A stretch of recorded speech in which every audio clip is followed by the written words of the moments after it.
بسم الله الرحمن الرحيم. ألف لام ميم. ذلك الكتاب لا ريب فيه هدى للمتقين الذين يؤمنون بالغيب ويقيمون الصلاة ومما رزقناهم ينفقون والذين يؤمنون بما أنزل إليك وما أنزل من قبلك وبالآخرة هم يوقنون أولئك على هدى من ربهم وأولئك هم المفلحون. إن الذين كفروا سواء عليهم أأنذرتهم أم لم تنذرهم لا يؤمنون. ختم الله على قلوبهم وعلى سمعهم وعلى أبصارهم غشاوة ولهم عذاب عظيم. ومن الناس من يقول آمنا بالله وباليوم الآخر وما هم بمؤمنين يخادعون الله والذين آمنوا وما يخدعون إلا أنفسهم وما يشعرون. في قلوبهم مرض فزادهم الله مرضا ولهم عذاب أليم بما كانوا يكذبون. وإذا قيل لهم لا تفسدوا في الأرض قالوا إنما نحن مصلحون ألا إنهم هم المفسدون ولكن لا يشعرون. وإذا قيل لهم آمنوا كما آمن الناس قالوا أنؤمن كما آمن السفهاء ألا إنهم هم السفهاء ولكن لا يعلمون. وإذا لقوا الذين آمنوا قالوا آمنا وإذا خلوا إلى شياطينهم قالوا إنا معكم إنما نحن مستهزئون. الله يستهزئ بهم ويمدهم في طغيانهم يعمهون. أولئك الذين اشتروا الضلالة بالهدى فما ربحت تجارتهم وما كانوا مهتدين. مثلهم كمثل الذي استوقد نارا فلما أضاءت ما حوله ذهب الله بنورهم وتركهم في ظلمات لا يبصرون. صم بكم عمي فهم لا يرجعون. أو كصيب من السماء فيه ظلمات ورعد وبرق يجعلون أصابعهم في آذانهم من الصواعق حذر الموت والله محيط بالكافرين. يكاد البرق يخطف أبصارهم كلما أضاء لهم مشوا فيه وإذا أظلم عليهم قاموا ولو شاء الله لذهب بسمعهم وأبصارهم إن الله على كل شيء قدير. يا أيها الناس اعبدوا ربكم الذي خلقكم والذين من قبلكم لعلكم تتقون الذي جعل لكم الأرض فراشا والسماء بناء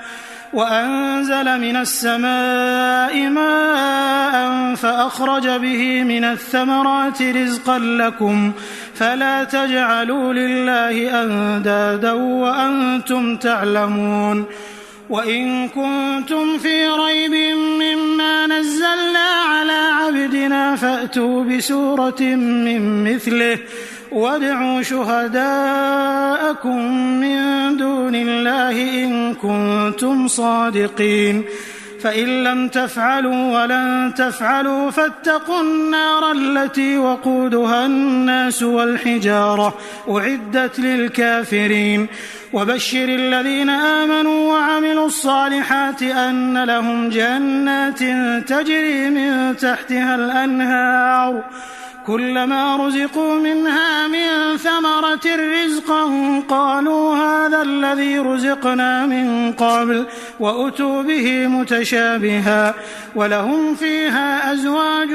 مطهرة وهم فيها خالدون إن الله لا يستحيي أن يضرب مثلا ما بعوضة فما فوقها فأما الذين آمنوا فيعلمون أنه الحق من ربهم وأما الذين كفروا فيقولون ماذا أراد الله بهذا مثلا يضل به كثيرا ويهدي به كثيرا وما يضل به إلا الفاسقين الذين ينقضون عهد الله من بعد ميثاقه ويقطعون ما أمر الله به أن يوصل ويفسدون في الأرض أولئك هم الخاسرون كيف تكفرون بالله وكنتم أمواتا فأحياكم ثم يميتكم ثم يحييكم ثم إليه ترجعون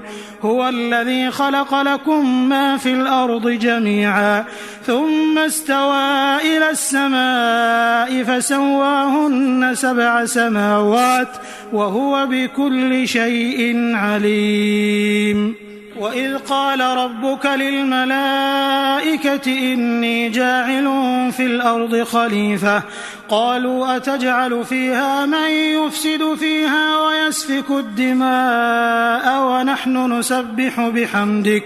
ونحن نسبح بحمدك ونقدس لك قال إني أعلم ما لا تعلمون وعلم آدم الأسماء كلها ثم عرضهم على الملائكة فقال أنبئوني بأسماء هؤلاء إن كنتم صادقين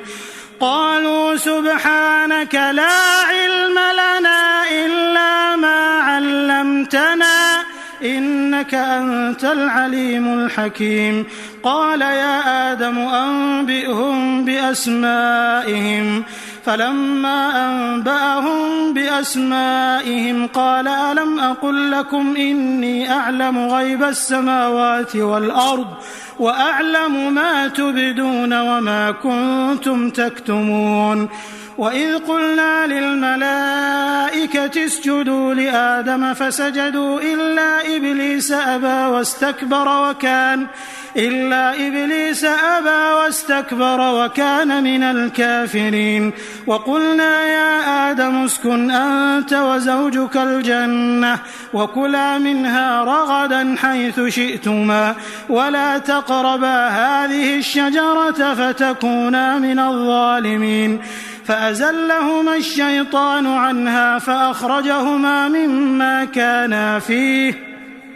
وقلنا اهبطوا بعضكم لبعض عدو ولكم في الأرض مستقر ومتاع إلى حين فتلقى آدم من ربه كلمات فتاب عليه إنه هو التواب الرحيم قلنا اهبطوا منها جميعا فإما يأتينكم مني هدى فمن تبع هداي فلا خوف عليهم ولا هم يحزنون والذين كفروا وكذبوا بآياتنا أولئك أصحاب النار هم فيها خالدون يا بني إسرائيل اذكروا نعمتي التي أنعمت عليكم وأوفوا بعهدي أوف بعهدكم وإياي فارهبون وآمنوا بما أنزلت مصدقا لما معكم ولا تكونوا أول كافر به ولا تشتروا بآياتي ثمنا قليلا وإياي فاتقون ولا تلبسوا الحق بالباطل وتكتموا الحق وأنتم تعلمون وأقيموا الصلاة وآتوا الزكاة واركعوا مع الراكعين أتأمرون الناس بالبر وتنسون أنفسكم وأنتم تتلون الكتاب أفلا تعقلون واستعينوا بالصبر والصلاة وإنها لكبيرة إلا على الخاشعين الذين يظنون أنهم ملاقو ربهم وأنهم إليه راجعون يا بني إسرائيل اذكروا نعمتي التي أنعمت عليكم وأني فضلتكم على العالمين واتقوا يوما لا تجزي نفس عن نفس شيئا ولا يقبل منها شفاعة ولا يؤخذ منها عدل ولا هم ينصرون وإذ نجيناكم من آل فرعون يسومونكم سوء العذاب يذبحون أبناءكم ويستحيون نساءكم وفي ذلكم بلاء من ربكم عظيم وإذ فرقنا بكم البحر فأنجيناكم وأغرقنا آل فرعون وأنتم تنظرون وإذ واعدنا موسى 40 ليلة ثم اتخذتم العجل من بعده وأنتم ظالمون ثم عفونا عنكم من بعد ذلك لعلكم تشكرون وإذ آتينا موسى الكتاب والفرقان لعلكم تهتدون وإذ قال موسى لقومه يا قوم إنكم ظلمتم أنفسكم باتخاذكم العجل فتوبوا إلى بارئكم فاقتلوا أنفسكم ذلكم خير لكم عند بارئكم فتاب عليكم إنه هو التواب الرحيم وإذ قلتم يا موسى لن نؤمن لك حتى نرى الله جهرة فأخذتكم الصاعقة وأنتم تنظرون ثم بعثناكم من بعد موتكم لعلكم تشكرون وظللنا عليكم الغمام وأنزلنا عليكم المن والسلوى كلوا من طيبات ما رزقناكم وما ظلمونا ولكن كانوا أنفسهم يظلمون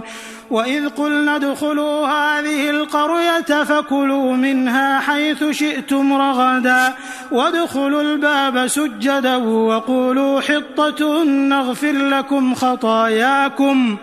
وسنزيد المحسنين فبدل الذين ظلموا قولا غير الذي قيل لهم فأنزلنا على الذين ظلموا رجزا من السماء بما كانوا يفسقون وإذ استسقى موسى لقومه فقلنا اضرب بعصاك الحجر فانفجرت منه 12 عينا قد علم كل أناس مشربهم كلوا واشربوا من رزق الله ولا تعثوا في الأرض مفسدين وإذ قلتم يا موسى لن نصبر على طعام واحد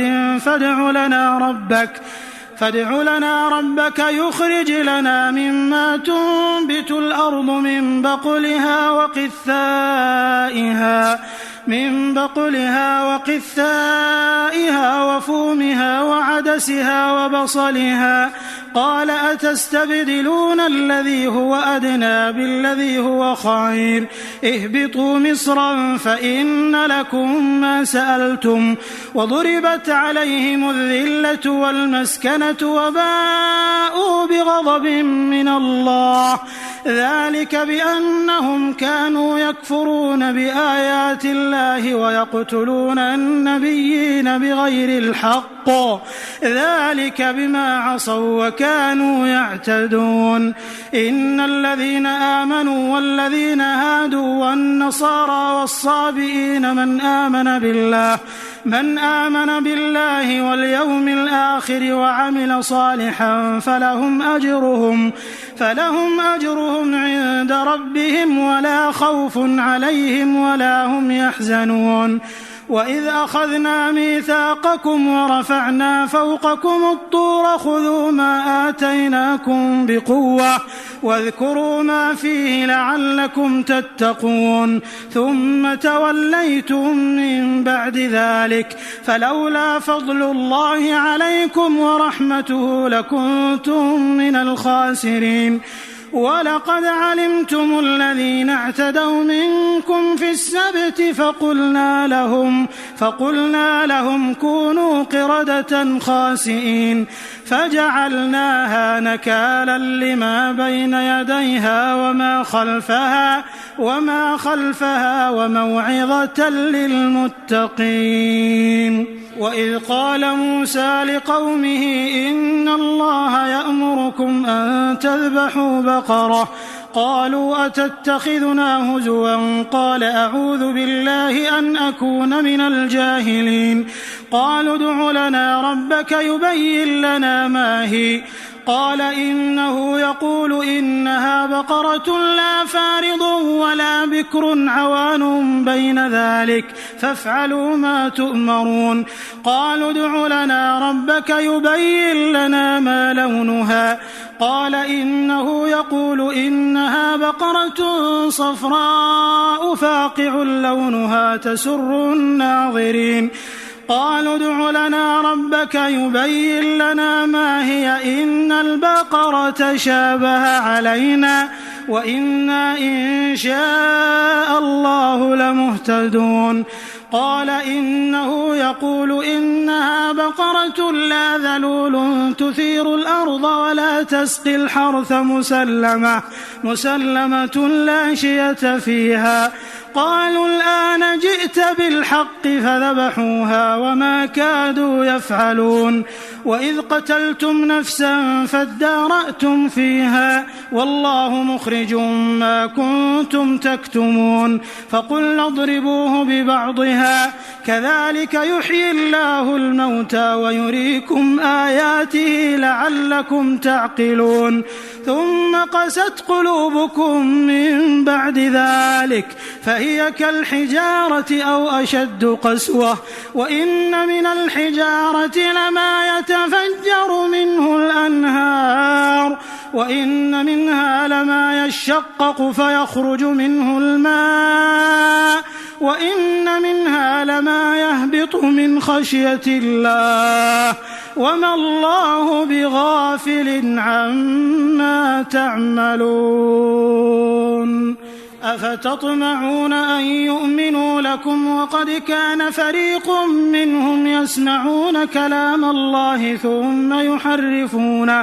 ثم يحرفونه من بعد ما عقلوه وهم يعلمون وإذا لقوا الذين آمنوا قالوا آمنا وإذا خلا بعضهم إلى بعض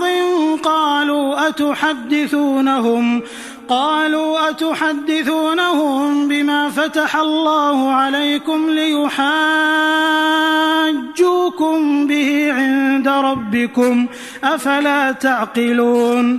أولا يعلمون أن الله يعلم ما يسرون وما يعلنون ومنهم أميون لا يعلمون الكتاب إلا أماني وإن هم إلا يظنون فويل للذين يكتبون الكتاب بأيديهم ثم يقولون هذا من عند الله ليشتروا به ثمنا قليلا فويل لهم مما كتبت أيديهم وويل لهم مما يكسبون وقالوا لن تمسنا النار إلا أياما معدودة قل أتخذتم عند الله عهدا فلن يخلف الله عهده أم تقولون على الله ما لا تعلمون بلى من كسب سيئة وأحاطت به خطيئته فأولئك أصحاب النار هم فيها خالدون والذين آمنوا وعملوا الصالحات أولئك أصحاب الجنة هم فيها خالدون وإذ أخذنا ميثاق بني إسرائيل لا تعبدون إلا الله وبالوالدين إحسانا وذي القربى واليتامى والمساكين وقولوا للناس حسنا وأقيموا الصلاة وآتوا الزكاة ثم توليتم إلا قليلا منكم وأنتم معرضون. وإذ أخذنا ميثاقكم لا تسفكون دماءكم ولا تخرجون أنفسكم من دياركم ثم أقررتم وأنتم تشهدون ثم أنتم هؤلاء تقتلون أنفسكم وتخرجون فريقا منكم من ديارهم تظاهرون عليهم بالإثم والعدوان وإن يأتوكم أسارى تفادوهم وهو محرم عليكم إخراجهم أفتؤمنون ببعض الكتاب وتكفرون ببعض فما جزاء من يفعل ذلك منكم إلا خزي في الحياة الدنيا ويوم القيامة يردون إلى أشد العذاب وما الله بغافل عما تعملون. أولئك الذين اشتروا الحياة الدنيا بالآخرة فلا يخفف عنهم العذاب ولا هم ينصرون. ولقد آتينا موسى الكتاب وقفينا من بعده بالرسل وآتينا عيسى ابن مريم البينات وأيدناه بروح القدس أفكلما جاءكم رسول بما لا تهوى أنفسكم استكبرتم ففريقا كذبتم وفريقا تقتلون وقالوا قلوبنا غلف بل لعنهم الله بكفرهم فقليلا ما يؤمنون. ولما جاءهم كتاب من عند الله مصدق لما معهم وكانوا من قبل يستفتحون على الذين كفروا فلما جاءهم ما عرفوا كفروا به فلعنة الله على الكافرين. بئس ما اشتروا به أنفسهم أن يكفروا بما أنزل الله بغيا أن ينزل الله من فضله على من يشاء من عباده فباءوا بغضب على غضب وللكافرين عذاب مهين. وإذا قيل لهم آمنوا بما أنزل الله قالوا نؤمن بما أنزل علينا ويكفرون بما وراءه وهو الحق مصدقا لما معهم قل فلم تقتلون أنبياء الله من قبل إن كنتم مؤمنين. ولقد جاءكم موسى بالبينات ثم اتخذتم العجل من بعده وأنتم ظالمون. وإذ أخذنا ميثاقكم ورفعنا فوقكم الطور خذوا ما آتيناكم بقوة واسمعوا قالوا سمعنا وعصينا وأشربوا في قلوبهم العجل بكفرهم قل بئس ما يأمركم به إيمانكم إن كنتم مؤمنين. قل إن كانت لكم الدار الآخرة عند الله خالصة من دون الناس فتمنوا الموت إن كنتم صادقين ولن يتمنوه أبدا بما قدمت أيديهم والله عليم بالظالمين. ولتجدنهم أحرص الناس على حياة ومن الذين أشركوا يود أحدهم لو يعمر 1000 سنة وما هو بمزحزحه من العذاب أن يعمر والله بصير بما يعملون قل من كان عدوا لجبريل فإنه نزله على قلبك بإذن الله مصدقا لما بين يديه وهدى وبشرى للمؤمنين من كان عدوا لله وملائكته ورسله وجبريل وميكال فإن الله عدو للكافرين ولقد أنزلنا إليك آيات بينات وما يكفر بها إلا الفاسقون أوكلما عاهدوا عهدا نبذه فريق منهم بل أكثرهم لا يؤمنون ولما جاءهم رسول من عند الله مصدق لما معهم نبذ فريق من الذين أوتوا الكتاب كتاب الله وراء ظهورهم كأنهم لا يعلمون واتبعوا ما تتلو الشياطين على ملك سليمان وما كفر سليمان ولكن الشياطين كفروا يعلمون الناس السحر وما أنزل على الملكين ببابل هاروت وماروت وما يعلمان من أحد حتى يقولا إنما نحن فتنة فلا تكفر فيتعلمون منهما ما يفرقون به بين المرء وزوجه وما هم بضارين به من أحد إلا بإذن الله ويتعلمون ما يضرهم ولا ينفعهم ولقد علموا لمن اشتراه ما له في الآخرة من خلاق ولبئس ما شروا به أنفسهم لو كانوا يعلمون ولو أنهم آمنوا واتقوا لمثوبة من عند الله خير لو كانوا يعلمون يا أيها الذين آمنوا لا تقولوا راعنا وقولوا انظرنا واسمعوا وللكافرين عذاب أليم ما يود الذين كفروا من أهل الكتاب ولا المشركين أن ينزل عليكم من خير من ربكم والله يختص برحمته من يشاء والله ذو الفضل العظيم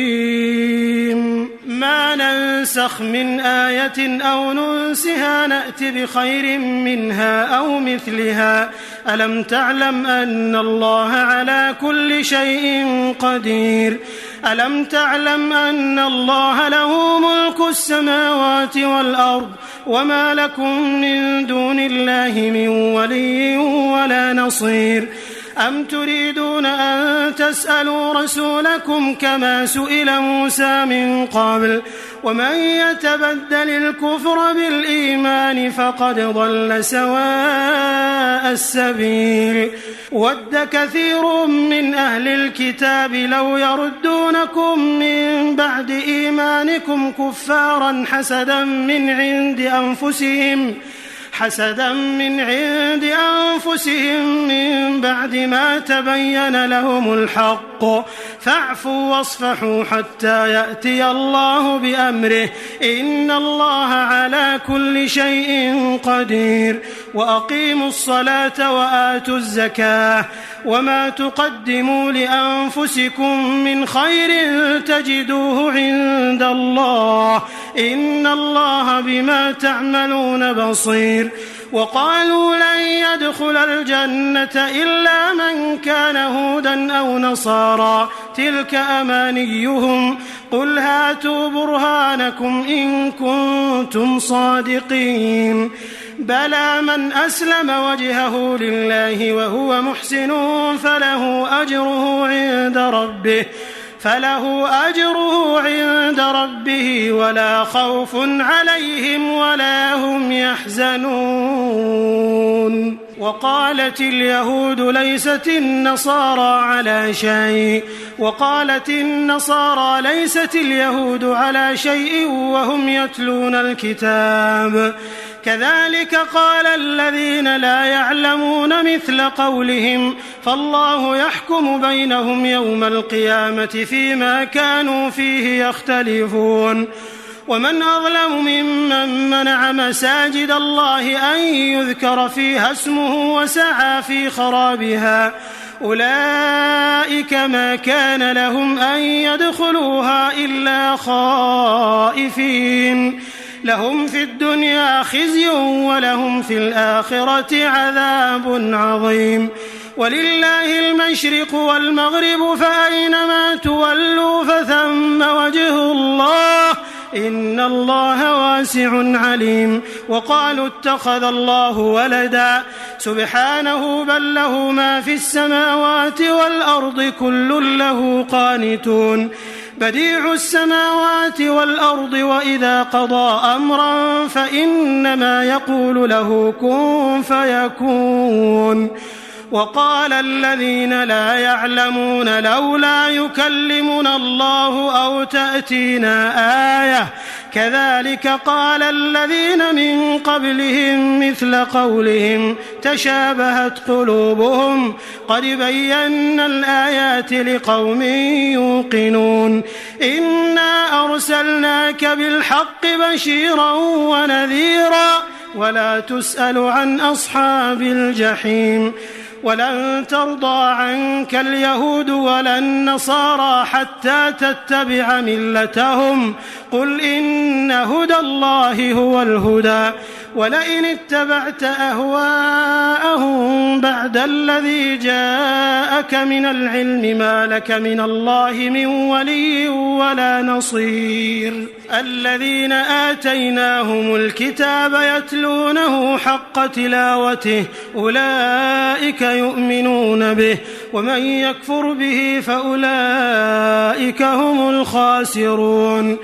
يا بني إسرائيل اذكروا نعمتي التي أنعمت عليكم وأني فضلتكم على العالمين واتقوا يوما لا تجزي نفس عن نفس شيئا ولا يقبل منها عدل ولا تنفعها شفاعة ولا هم ينصرون. وإذ ابتلى إبراهيم ربه بكلمات فأتمهم قال إني جاعلك للناس إماما قال ومن ذريتي قال لا ينال عهد الظالمين. وإذ جعلنا البيت مثابة للناس وأمنا واتخذوا من مقام إبراهيم مصلى وعهدنا إلى إبراهيم وإسماعيل أن طهرا بيتي للطائفين والعاكفين والركع السجود. وإذ قال إبراهيم رب اجعل هذا بلدا آمنا وارزق أهله من الثمرات من آمن منهم بالله واليوم الآخر قال ومن كفر فأمتعه قليلا ثم أضطره إلى عذاب النار وبئس المصير.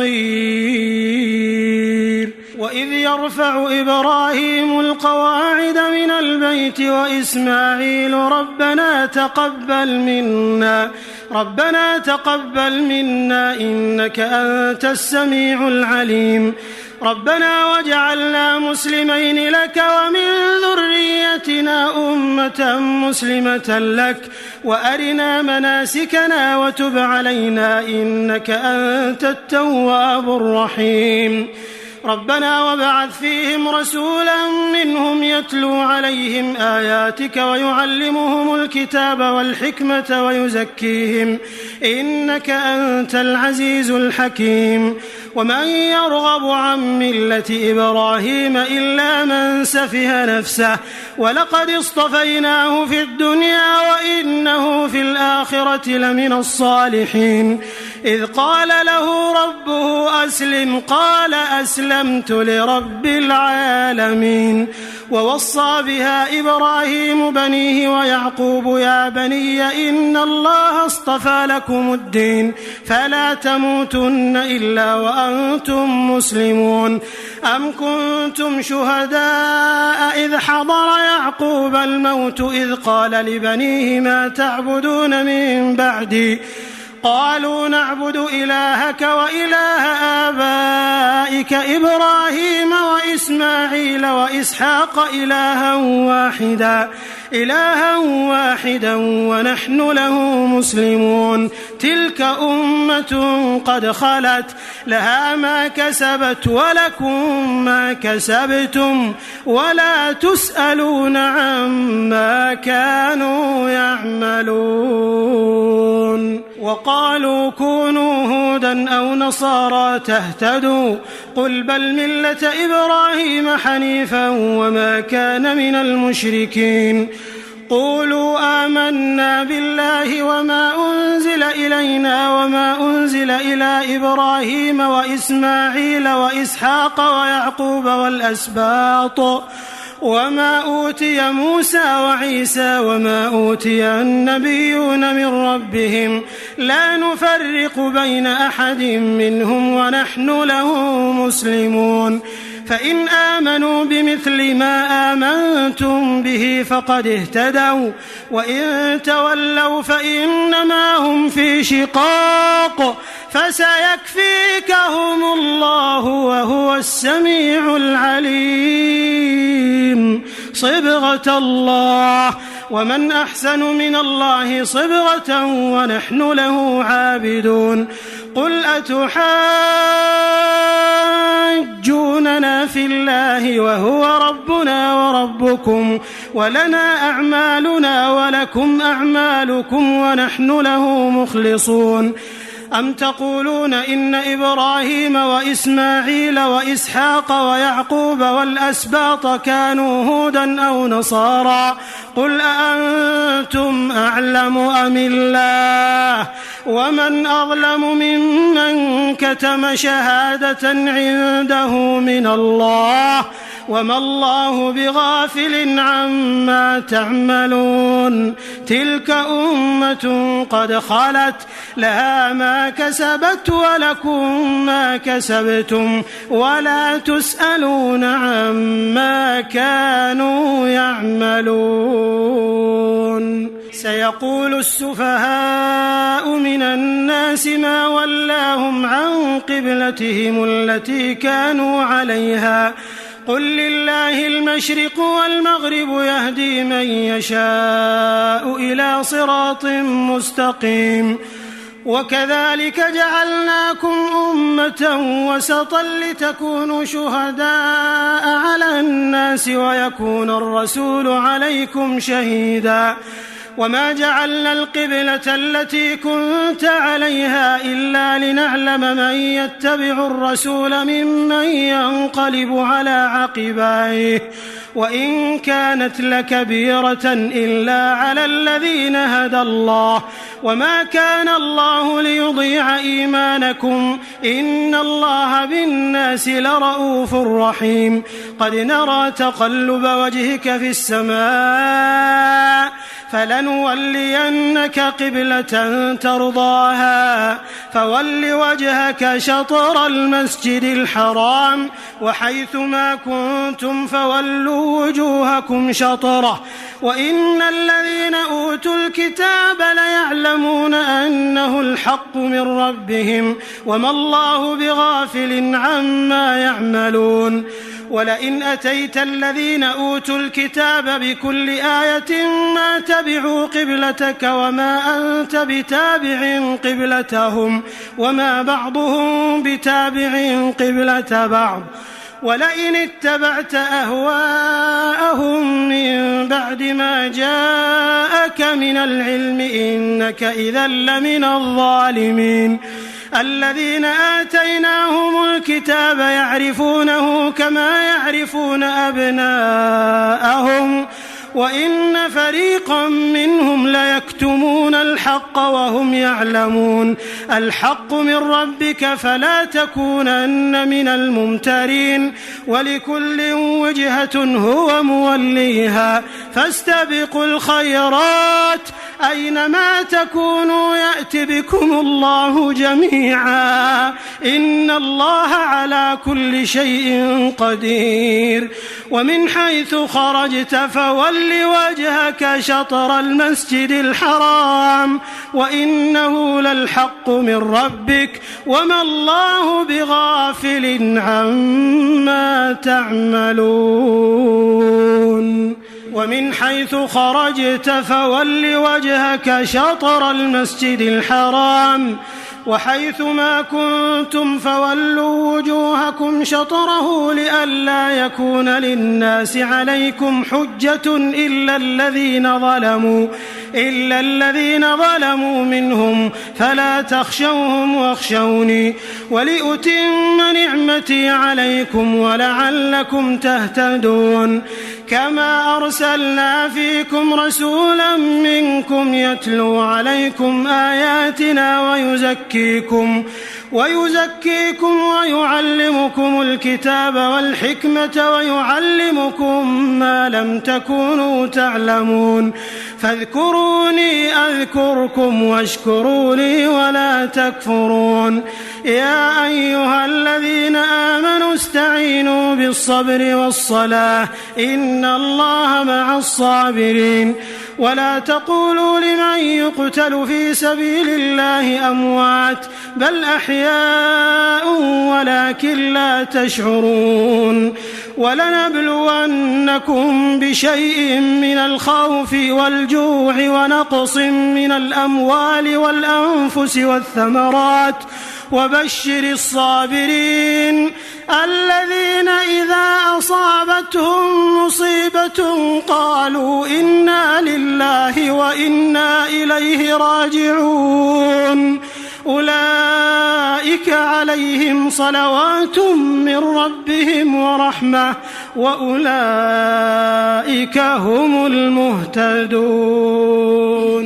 إن الصفا والمروة من شعائر الله فمن حج البيت أو اعتمر فلا جناح عليه أن يطوف بهما ومن تطوع خيرا فإن الله شاكر عليم إن الذين يكتمون ما أنزلنا من البينات والهدى من بعد ما بيناه للناس في الكتاب أولئك يلعنهم الله ويلعنهم اللاعنون إلا الذين تابوا وأصلحوا وبينوا فأولئك أتوب عليهم وأنا التواب الرحيم إن الذين كفروا وماتوا وهم كفار أولئك عليهم لعنة الله والملائكة والناس أجمعين خالدين فيها لا يخفف عنهم العذاب ولا هم ينظرون وإلهكم إله واحد لا إله إلا هو الرحمن الرحيم إن في خلق السماوات والأرض واختلاف الليل والنهار والفلك التي تجري في البحر بما ينفع الناس وما أنزل الله من السماء من ماء فأحيا به الأرض بعد موتها وبث فيها من كل دابة وتصريف الرياح والسحاب المسخر بين السماء والأرض لآيات لقوم يعقلون ومن الناس من يتخذ من دون الله أندادا يحبونهم كحب الله والذين آمنوا أشد حبا لله ولو يرى الذين ظلموا إذ يرون العذاب أن القوة لله جميعا وأن الله شديد العذاب. إذ تبرأ الذين اتبعوا من الذين اتبعوا ورأوا العذاب وتقطعت بهم الأسباب. وقال الذين اتبعوا لو أن لنا كرة فنتبرأ منهم كما تبرأوا منا كذلك يريهم الله أعمالهم حسرات عليهم وما هم بخارجين من النار. يا أيها الناس كلوا مما في الأرض حلالا طيبا ولا تتبعوا خطوات الشيطان إنه لكم عدو مبين. إنما يأمركم بالسوء والفحشاء وأن تقولوا على الله ما لا تعلمون. وإذا قيل لهم اتبعوا ما أنزل الله قالوا بل نتبع ما ألفينا عليه آباءنا أولو كان آباؤهم لا يعقلون شيئا ولا يهتدون. ومثل الذين كفروا كمثل الذي ينعق بما لا يسمع إلا دعاء ونداء صم بكم عمي فهم لا يعقلون. يا أيها الذين آمنوا كلوا من طيبات ما رزقناكم واشكروا لله إن كنتم إياه تعبدون. إنما حرم عليكم الميتة والدم ولحم الخنزير وما أهل به لغير الله فمن اضطر غير باغ ولا عاد فلا إثم عليه إن الله غفور رحيم. إن الذين يكتمون ما أنزل الله من الكتاب ويشترون به ثمنا قليلا أولئك ما يأكلون في بطونهم إلا النار ولا يكلمهم الله يوم القيامة ولا يزكيهم ولهم عذاب أليم. أولئك الذين اشتروا الضلالة بالهدى والعذاب بالمغفرة فما أصبرهم على النار ذلك بأن الله نزل الكتاب بالحق وإن الذين اختلفوا في الكتاب لفي شقاق بعيد. ليس البر أن تولوا وجوهكم قبل المشرق والمغرب ولكن البر من آمن بالله واليوم الآخر والملائكة والكتاب والنبيين وآتى المال على حبه ذوي القربى واليتامى والمساكين وابن السبيل والسائلين وفي الرقاب وأقام الصلاة وآتى الزكاة والموفون بعهدهم إذا عاهدوا والصابرين في البأساء والضراء وحين البأس أولئك الذين صدقوا وأولئك هم المتقون. يا أيها الذين آمنوا كتب عليكم القصاص في القتلى الحر بالحر والعبد بالعبد والأنثى بالأنثى فمن عفي له من أخيه شيء فاتباع بالمعروف وأداء إليه بإحسان ذلك تخفيف من ربكم ورحمة فمن اعتدى بعد ذلك فله عذاب أليم. ولكم في القصاص حياة يا أولي الألباب لعلكم تتقون. كتب عليكم إذا حضر أحدكم الموت إن ترك خيرا الوصية للوالدين والأقربين بالمعروف حقا على المتقين فمن بدله بعدما سمعه فإنما إثمه على الذين يبدلونه إن الله سميع عليم. فمن خاف من موص جنفا أو إثما فأصلح بينهم فلا إثم عليه إن الله غفور رحيم. يا أيها الذين آمنوا كتب عليكم الصيام كما كتب على الذين من قبلكم لعلكم تتقون أياما معدودات. فمن كان منكم مريضا أو على سفر فعدة من أيام أخر وعلى الذين يطيقونه فدية طعام مسكين فمن تطوع خيرا فهو خير له وأن تصوموا خير لكم إن كنتم تعلمون. شهر رمضان الذي أنزل فيه القرآن هدى للناس وبينات من الهدى والفرقان فمن شهد منكم الشهر فليصم ومن كان مريضا أو على سفر فعدة من أيام أخر يريد الله بكم اليسر ولا يريد بكم العسر ولتكملوا العدة ولتكبروا الله على ما هداكم ولعلكم تشكرون. وإذا سألك عبادي عني فإني قريب أجيب دعوة الداع إذا دعان فليستجيبوا لي وليؤمنوا بي لعلهم يرشدون.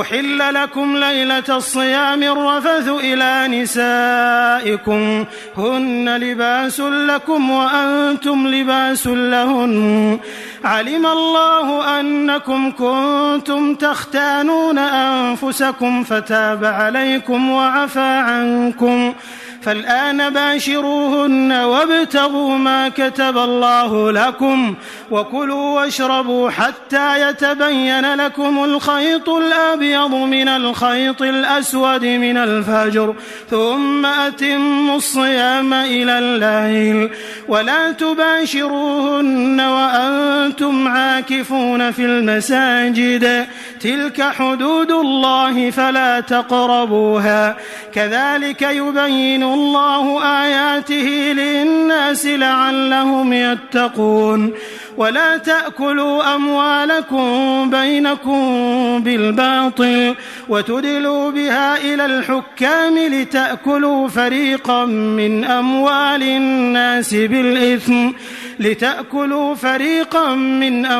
الناس بالإثم وأنتم تعلمون.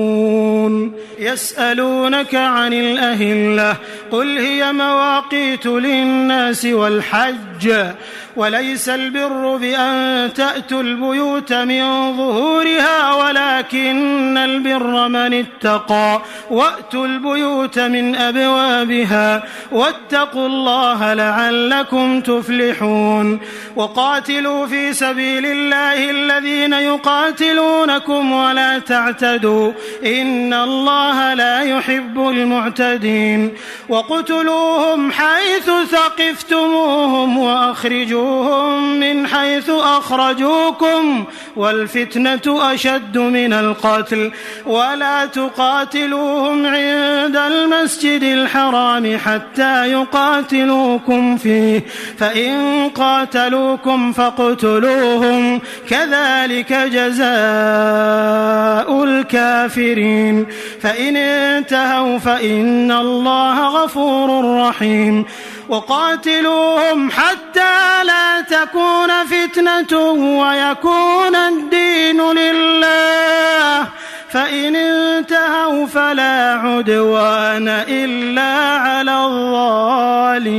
الظالمين. الشهر الحرام بالشهر الحرام والحرمات قصاص فمن اعتدى عليكم فاعتدوا عليه بمثل ما اعتدى عليكم واتقوا الله واعلموا أن الله مع المتقين. وأنفقوا في سبيل الله ولا تلقوا بأيديكم إلى التهلكة وأحسنوا إن الله يحب المحسنين. وأتموا الحج والعمرة لله فإن أحصرتم فما استيسر من الهدي ولا تحلقوا رؤوسكم حتى يبلغ الهدي محله فمن كان منكم مريضا أو به أذى من رأسه ففدية من صيام أو صدقة أو نسك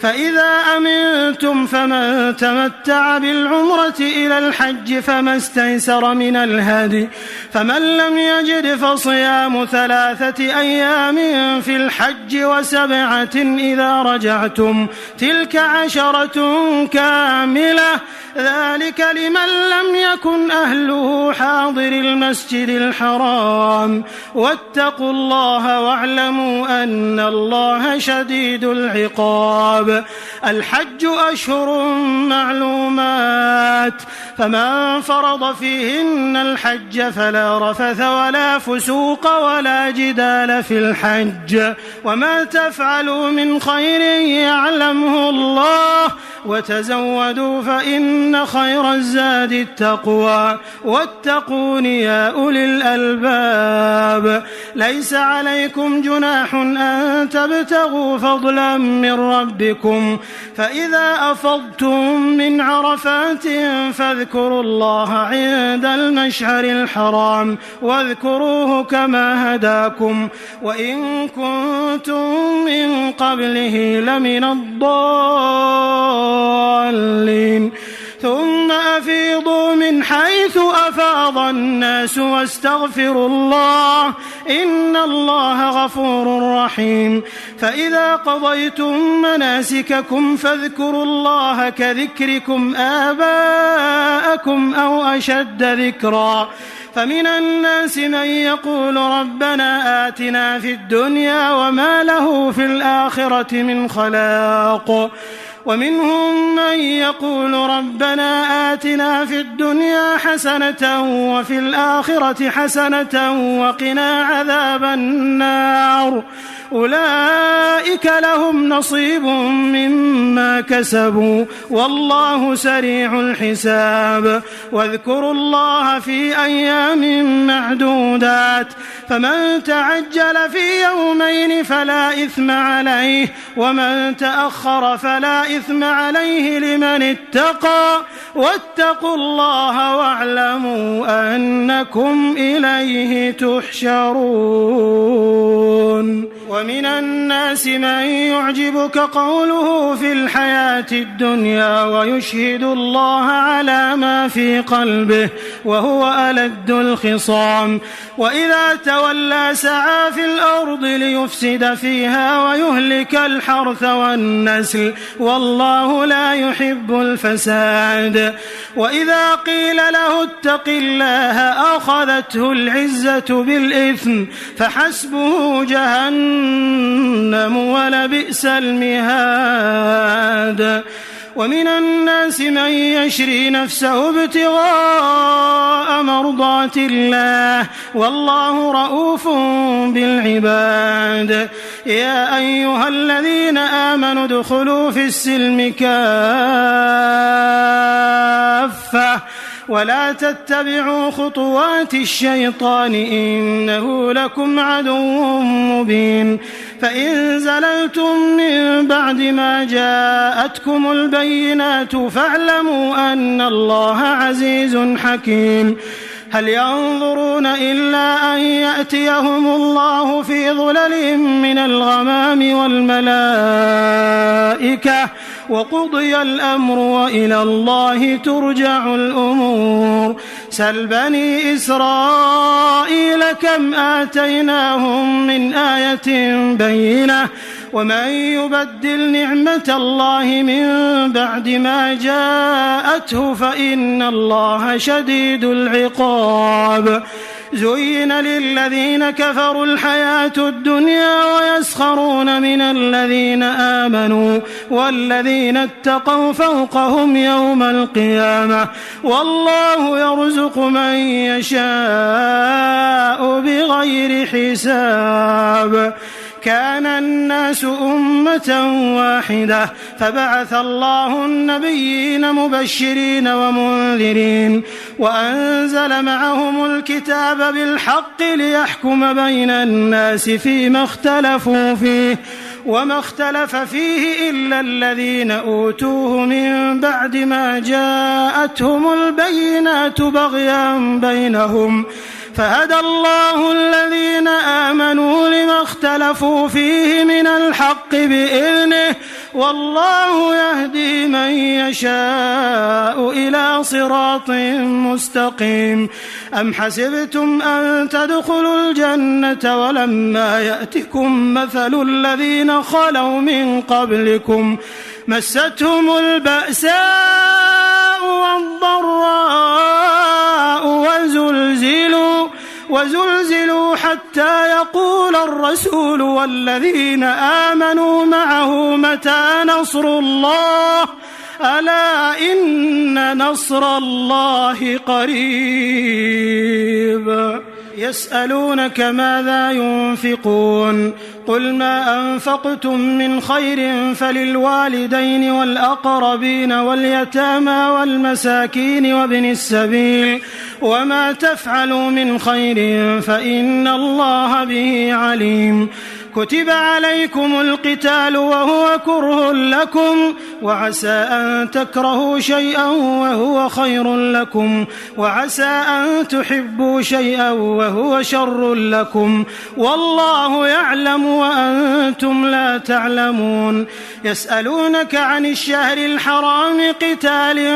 فيه قل قتال فيه كبير وصد عن سبيل الله وكفر به والمسجد الحرام وإخراج أهله منه أكبر عند الله والفتنة أكبر من القتل ولا يزالون يقاتلونكم حتى يردوكم عن دينكم إن استطاعوا ومن يرتدد منكم عن دينه فيمت وهو كافر فأولئك حبطت أعمالهم في الدنيا والآخرة وأولئك أصحاب النار هم فيها خالدون. إن الذين آمنوا والذين هاجروا وجاهدوا في سبيل الله أولئك يرجون رحمة الله والله غفور رحيم. يسألونك عن الخمر والميسر قل فيهما إثم كبير ومنافع للناس وإثمهما أكبر من نفعهما ويسألونك ماذا ينفقون قل العفو كذلك يبين الله لكم الآيات لعلكم تتفكرون في الدنيا والآخرة. ويسألونك عن اليتامى قل إصلاح لهم خير وإن تخالطوهم فإخوانكم والله يعلم المفسد من المصلح ولو شاء الله لأعنتكم إن الله عزيز حكيم. ولا تنكحوا المشركات حتى يؤمنوا ولأمة مؤمنة خير من مشركة ولو أعجبتكم ولا تنكحوا المشركين حتى يؤمنوا ولعبد مؤمن خير من مشرك ولو أعجبكم أولئك يدعون إلى النار والله يدعو إلى الجنة والمغفرة بإذنه ويبين آياته للناس لعلهم يتذكرون. ويسألونك عن المحيض قل هو أذى فاعتزلوا النساء في المحيض ولا تقربوهن حتى يطهرن فإذا تطهرن فأتوهن من حيث أمركم الله إن الله يحب التوابين ويحب المتطهرين. نساؤكم حرث لكم فأتوا حرثكم أنى شئتم وقدموا لأنفسكم واتقوا الله واعلموا أنكم ملاقوه وبشر المؤمنين ولا تجعلوا الله عرضة لأيمانكم أن تبروا وتتقوا وتصلحوا بين الناس والله سميع عليم. لا يؤاخذكم الله باللغو في أيمانكم ولكن يؤاخذكم بما كسبت قلوبكم والله غفور حليم. للذين يؤلون من نسائهم تربص 4 أشهر فإن فاءوا فإن الله غفور رحيم وإن عزموا الطلاق فإن الله سميع عليم. والمطلقات يتربصن بأنفسهن 3 قروء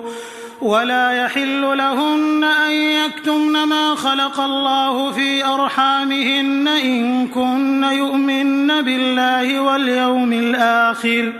وبعولتهن أحق بردهن في ذلك إن أرادوا إصلاحا ولهن مثل الذي عليهن بالمعروف وللرجال عليهن درجة والله عزيز حكيم. الطلاق 2 فإمساك بمعروف أو تسريح بإحسان ولا يحل لكم أن تأخذوا مما آتيتموهن شيئا إلا أن يخافا ألا يقيما حدود الله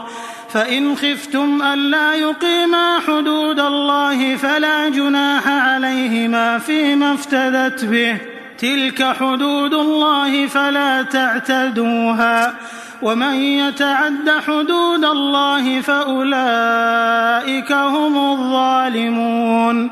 فإن طلقها فلا تحل له من بعد حتى تنكح زوجا غيره. فإن طلقها فلا جناح عليهما أن يتراجعا إن ظنا أن يقيما حدود الله وتلك حدود الله يبينها لقوم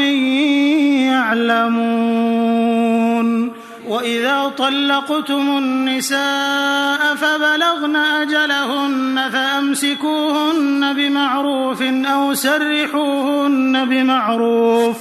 ولا تمسكوهن ضرارا لتعتدوا ومن يفعل ذلك فقد ظلم نفسه. ولا تتخذوا آيات الله هزوا واذكروا نعمة الله عليكم وما أنزل عليكم من الكتاب والحكمة يعظكم به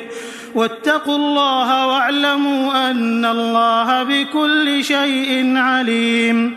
وإذا طلقتم النساء فبلغن أجلهن فلا تعضلوهن أن ينكحن أزواجهن إذا تراضوا بينهم بالمعروف ذلك يوعظ به من كان منكم يؤمن بالله واليوم الآخر ذلكم أزكى لكم وأطهر والله يعلم وأنتم لا تعلمون.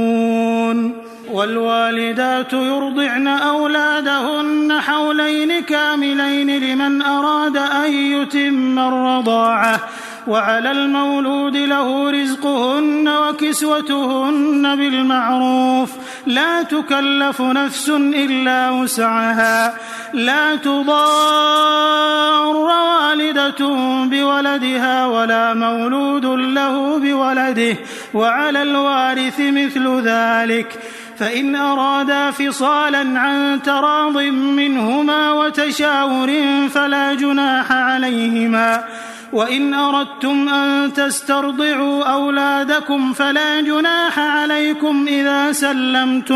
إذا سلمتم ما آتيتم بالمعروف واتقوا الله واعلموا أن الله بما تعملون بصير. والذين يتوفون منكم ويذرون أزواجا يتربصن بأنفسهن 4 أشهر و10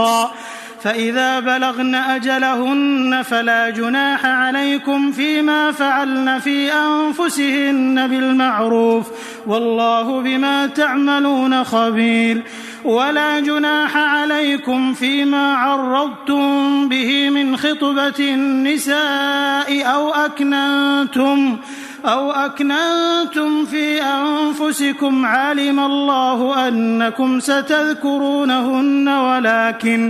ولكن لا تواعدوهن سرا إلا أن تقولوا قولا معروفا ولا تعزموا عقدة النكاح حتى يبلغ الكتاب أجله واعلموا أن الله يعلم ما في أنفسكم فاحذروه واعلموا أن الله غفور حليم. لا جناح عليكم إن طلقتم النساء ما لم تمسوهن أو تفرضوا لهن فريضة ومتعوهن على الموسع قدره وعلى المقتر قدره متاعا بالمعروف حقا على المحسنين. وإن طلقتموهن من قبل أن تمسوهن وقد فرضتم لهن فريضة فنصف ما فرضتم إلا أن يعفون أو يعفو الذي بيده عقدة النكاح وأن تعفوا أقرب للتقوى ولا تنسوا الفضل بينكم إن الله بما تعملون بصير. حافظوا على الصلوات والصلاة الوسطى وقوموا لله قانتين فإن خفتم فرجالا أو ركبانا فإذا أمنتم فاذكروا الله كما علمكم ما لم تكونوا تعلمون. والذين يتوفون منكم ويذرون أزواجا وصية لأزواجهم متاعا إلى الحول غير إخراج فإن خرجن فلا جناح عليكم فيما فعلن في أنفسهن من معروف والله عزيز حكيم. وللمطلقات متاع بالمعروف حقا على المتقين كذلك يبين الله لكم آياته لعلكم تعقلون. ألم تر إلى الذين خرجوا من ديارهم وهم ألوف حذر الموت فقال لهم الله موتوا ثم أحياهم إن الله لذو فضل على الناس ولكن أكثر الناس لا يشكرون. وقاتلوا في سبيل الله واعلموا أن الله سميع عليم. من ذا الذي يقرض الله قرضا حسنا فيضاعفه له أضعافا كثيرة والله يقبض ويبسط وإليه ترجعون. ألم تر إلى الملأ من بني إسرائيل من بعد موسى إذ قالوا لنبي له مبعث لنا ملكا نقاتل في سبيل الله قال هل عسيتم إن كتب عليكم القتال ألا تقاتلوا قالوا وما لنا ألا نقاتل في سبيل الله وقد أخرجنا من ديارنا وأبنائنا فلما كتب عليهم القتال تولوا إلا قليلا منهم والله عليم بالظالمين. وقال لهم نبيهم إن الله قد بعث لكم طالوت ملكا قالوا أنى يكون له الملك علينا ونحن أحق بالملك منه ولم يؤت سعة من المال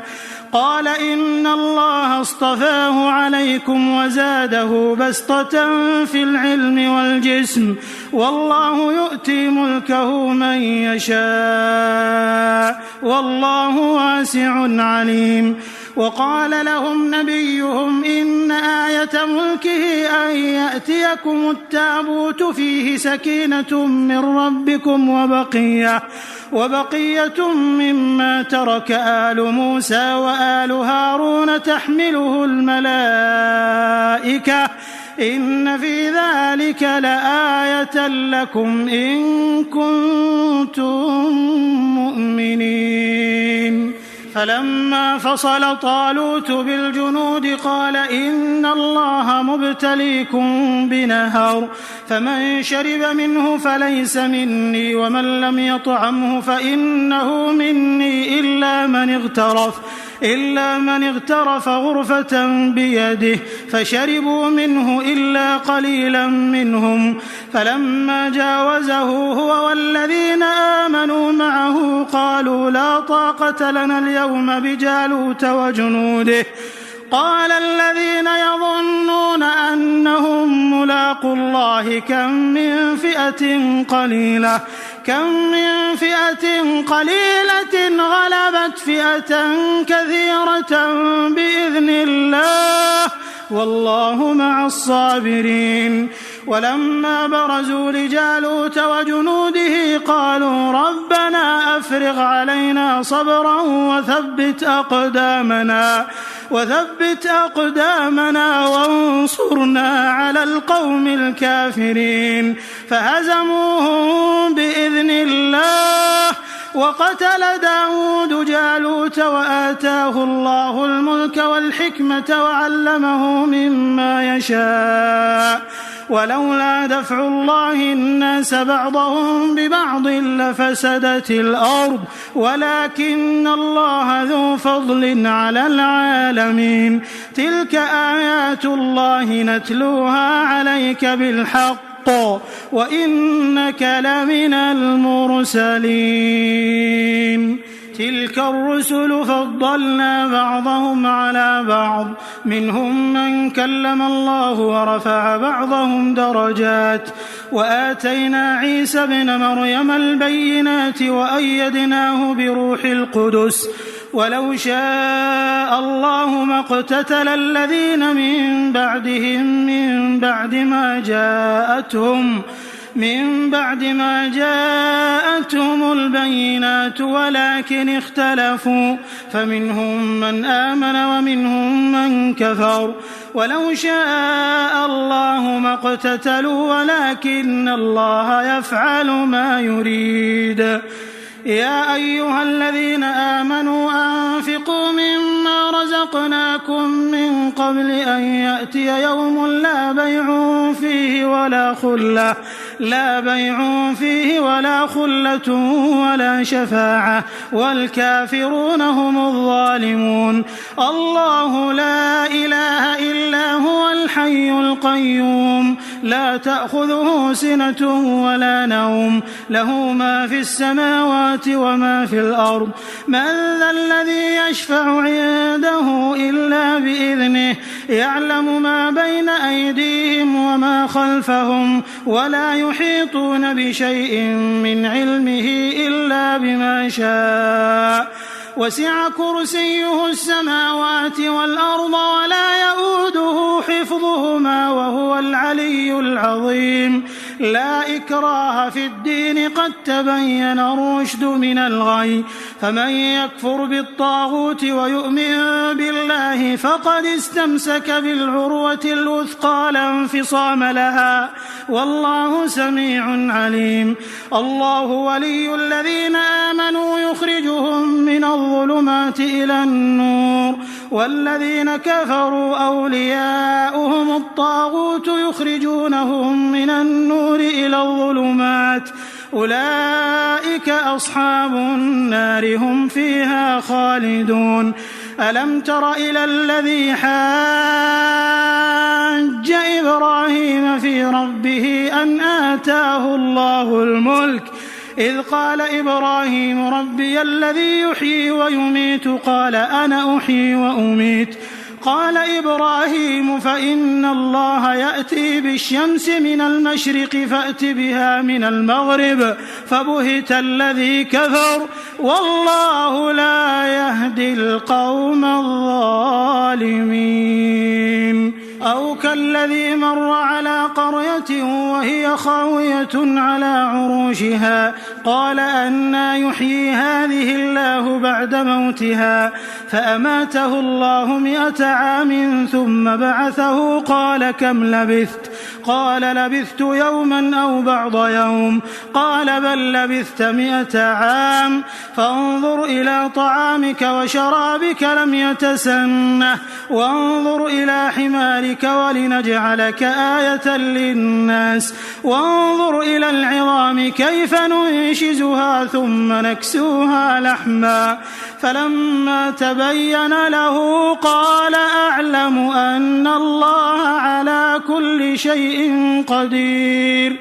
وإذ قال إبراهيم رب أرني كيف تحيي الموتى قال أولم تؤمن قال بلى ولكن ليطمئن قلبي قال فخذ 4 من الطير فصرهن إليك ثم اجعل على كل جبل منهن جزءا ثم ادعهن يأتينك سعيا واعلم أن الله عزيز حكيم. مثل الذين ينفقون أموالهم في سبيل الله كمثل حبة أنبتت 7 سنابل في كل سنبلة 100 حبة والله يضاعف لمن يشاء والله واسع عليم. الذين ينفقون أموالهم في سبيل الله ثم لا يتبعون ما أنفقوا منا ولا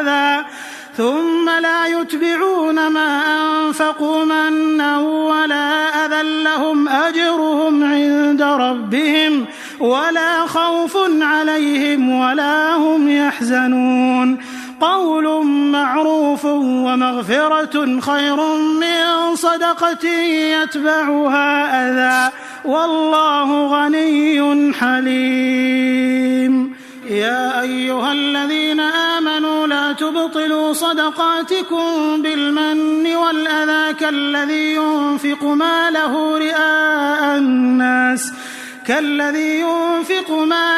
رئاء الناس ولا يؤمن بالله واليوم الآخر فمثله كمثل صفوان عليه تراب فأصابه وابل فتركه صلدا لا يقدرون على شيء مما كسبوا والله لا يهدي القوم الكافرين. ومثل الذين ينفقون أموالهم ابتغاء مرضات الله وتثبيتا من أنفسهم كمثل جنة بربوة أصابها وابل فآتت أكلها ضعفين فإن لم يصبها وابل فطل والله بما تعملون بصير. أيود أحدكم أن تكون له جنة من نخيل وأعناب تجري من تحتها الأنهار له فيها من كل الثمرات وأصابه الكبر وله ذرية ضعفاء فأصابها إعصار فيه نار فاحترقت كذلك يبين الله لكم الآيات لعلكم تتفكرون. يا أيها الذين آمنوا أنفقوا من طيبات ما كسبتم ومما أخرجنا لكم من الأرض ولا تيمموا الخبيث منه تنفقون ولستم بآخذيه إلا أن تغمضوا فيه واعلموا أن الله غني حميد. الشيطان يعدكم الفقر ويأمركم بالفحشاء والله يعدكم مغفرة منه وفضلا والله واسع عليم يؤتي الحكمة من يشاء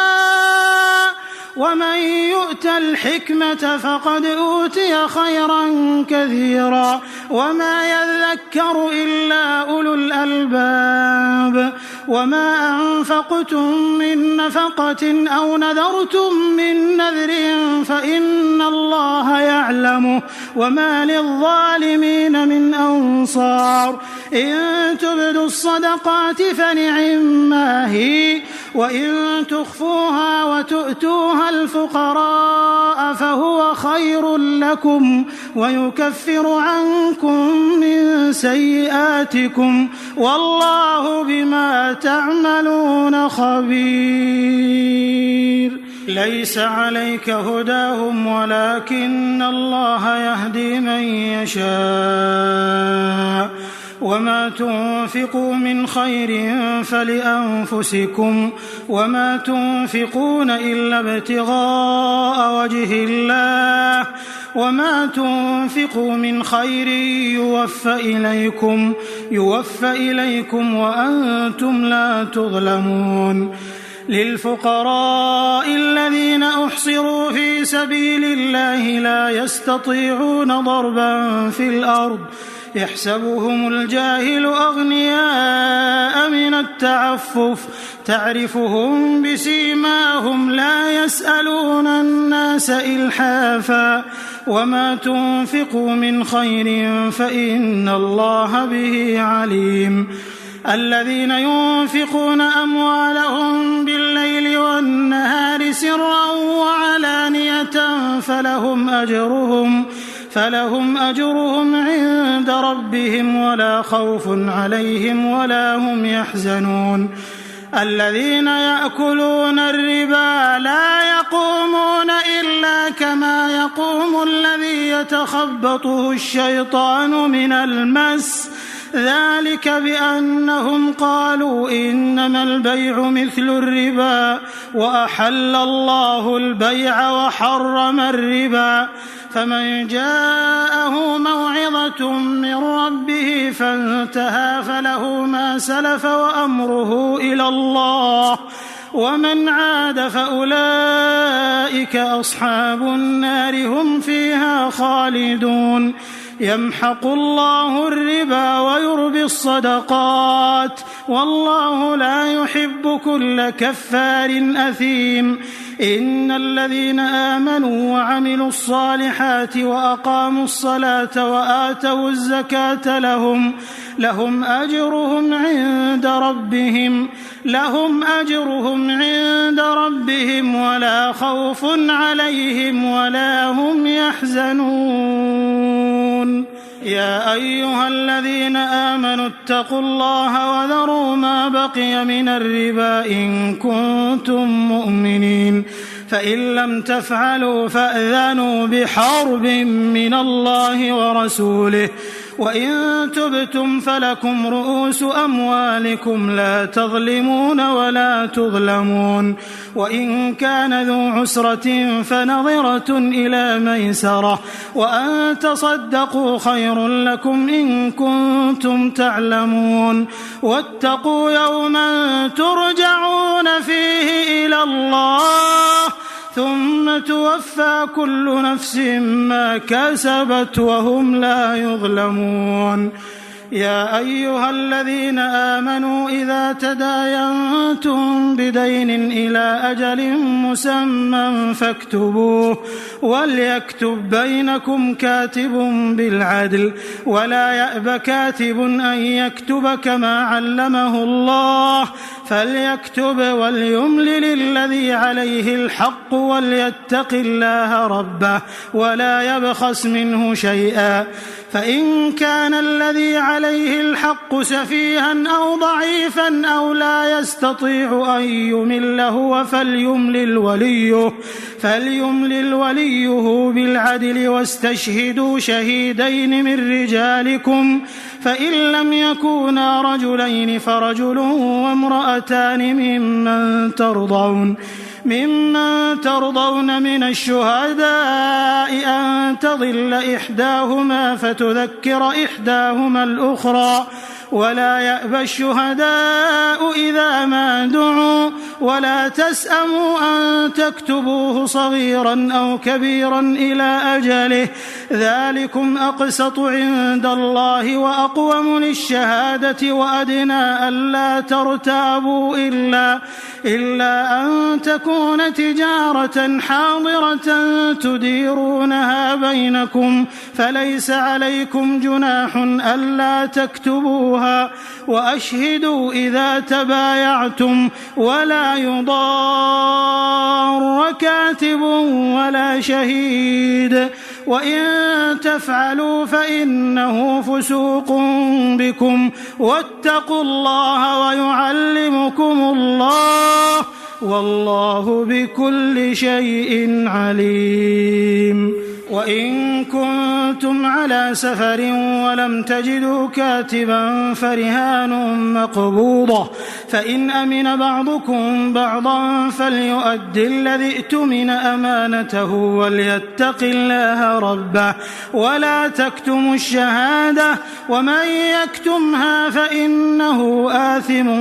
قلبه والله بما تعملون عليم. لله ما في السماوات وما في الأرض وإن تبدوا ما في أنفسكم أو تخفوه يحاسبكم به الله فيغفر لمن يشاء ويعذب من يشاء والله على كل شيء قدير. آمن الرسول بما أنزل إليه من ربه والمؤمنون كل آمن بالله وملائكته وكتبه ورسله لا نفرق بين أحد من رسله وقالوا سمعنا وأطعنا غفرانك ربنا وإليك المصير. لا يكلف الله نفسا إلا وسعها لها ما كسبت وعليها ما اكتسبت ربنا لا تؤاخذنا إن نسينا أو أخطأنا